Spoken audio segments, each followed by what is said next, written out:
நாம் இன்றைக்கி பார்க்க போகிறது ரொம்ப சிம்பிளான கொங்கு நாடு கிராமத்து ஸ்டைலில் ஒரு தேன்குழல் முறுக்கு.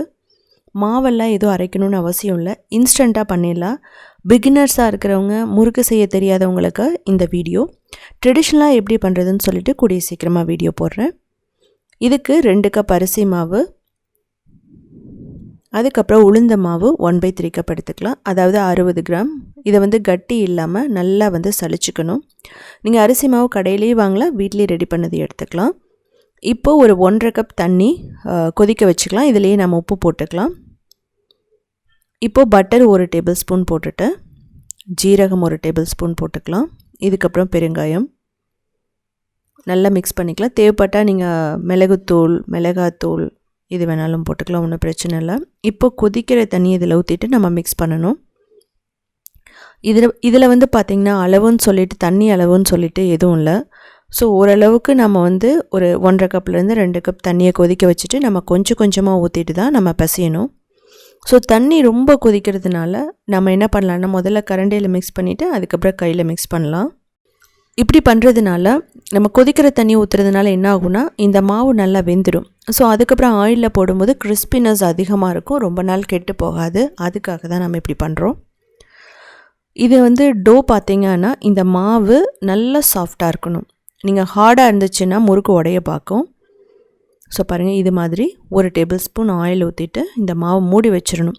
ஏன்னா நம்ம ரெடி பண்ணுற வரைக்கும் நம்ம இப்படியே விட்டோம்னா ட்ரை ஆகிடும். நீங்கள் பெரிய லெவலில் பண்ணும்போது கொஞ்சம் கொஞ்சமாக மாவு பிசைஞ்சிக்கலாம்.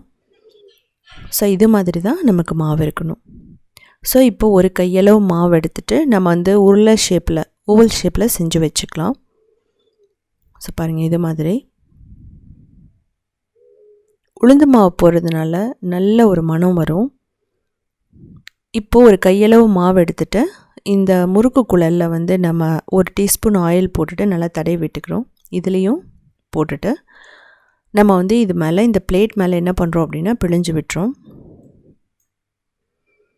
ஸோ ட்ரெடிஷ்னலாக உங்களுக்கு வேணும்னா அரிசி மாவு, பச்சரிசி மாவை 2 மணி நேரம் ஊற வச்சு வடித்ததுக்கப்புறமா 1/2 மணி நேரம் நல்லா ஃபேன் காற்றுல வச்சுட்டு நீங்கள் அரைச்சிக்கலாம். அதே மாதிரி உளுந்தை வறுத்து நம்ம அரைச்சிக்கலாம். ஸோ அதிகமான அளவில் பண்ணும்போது 2யுமே ரெடி பண்ணி நம்ம மில்லில் கொடுத்து நம்ம அரைச்சிக்கலாம் நல்லா ஃபைனாக. அப்படி கொடுத்தாலுமே நீங்கள் அதை நல்லா சலிக்கணும். இப்போது சூடான எண்ணெயில் போட்டுட்டு நல்லா கிறிஸ்பியாக வர வரைக்கும் நம்ம ஃப்ரை பண்ணி எடுக்கணும். இது எந்த அளவுக்கு ஃப்ரை பண்ணணும் அப்படின்னா, இதனோட ஆயில் சத்து அடங்கணும். அப்படி பண்ணும்போது என்னாகும் அப்படின்னா நமக்கு நல்ல கிறிஸ்பினஸ் வந்துடும். ஸோ பிகினர்ஸ் அப்படிங்கிறவங்களுக்கு எந்த அளவுக்கு ஃப்ரை பண்ணணும்னு தெரியாது. ஸோ ஃப்ளேம்னு பார்த்தீங்க அப்படின்னா, ஃபஸ்ட்டு சூடான எண்ணெயில் போட்டுக்கோங்க. அதுக்கப்புறம் மீடியம் டு ஹை வச்சுக்கோங்க, லோ ஃப்ளேம் வைக்க வேணாம். ஸோ போட்டுட்டு நம்ம நல்லா ஃப்ரை பண்ணி எடுக்கணும். அந்த ஆயில் சத்தம் அடங்கணுன்னு நம்ம எடுத்துடலாம். இது கடையில் டபுள் ஃப்ரை மெத்தட் கூட பண்ணுறாங்க, அதாவது 2 தடவை ஃப்ரை பண்ணுறாங்க. போட்டுட்டு உடனே எடுத்துகிட்டு ஒரு 2 நிமிஷத்துக்குள்ளே எடுத்துகிட்டு அதுக்கப்புறம் நமக்கு மீடியம் ஃப்ளேமில் வச்சுட்டு ஃப்ரை பண்ணுறாங்க. ஸோ அப்படியும் பண்ணலாம். ஸோ இப்போது அந்த ஆயில் சத்தம்லாம் நல்லா அடங்கிட்டே வருது.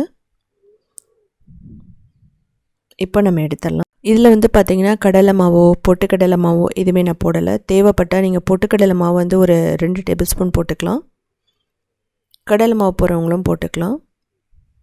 ஸோ இதில் கடையில் பண்ணும்போது தேன்குழல் முறுக்கில் பேக்கிங் சோடா கலக்கிறாங்க, baking powder, baking soda.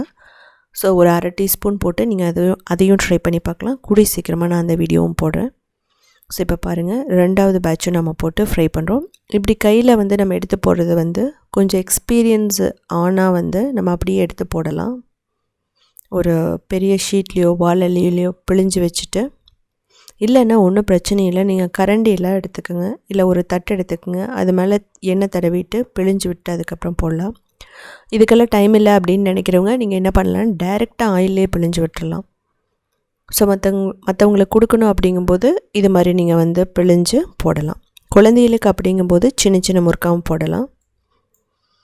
So பாருங்கள், ஸோ நமக்கு 2வது பேட்சும் ரெடி ஆகிடுச்சு.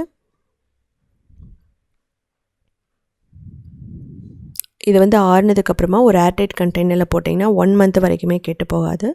ஸோ இதே மாதிரி ராகி முறுக்கு, கோதுமை முறுக்கு வேணும்னா ஸ்ட்ரீம்டு சேனலை பாருங்கள். க்ரியேட்டிவ் வேர்ல்டு சேனல்னு இன்னொன்று இருக்குது, ஸோ அதுலேயும் நிறைய ரெசிபீஸ் போட்டிருக்கோம். south indian foods.inங்கிற வெப்சைட்டில் என்னோடய ஸ்டெப் பை ஸ்டெப் ஃபோட்டோஸ்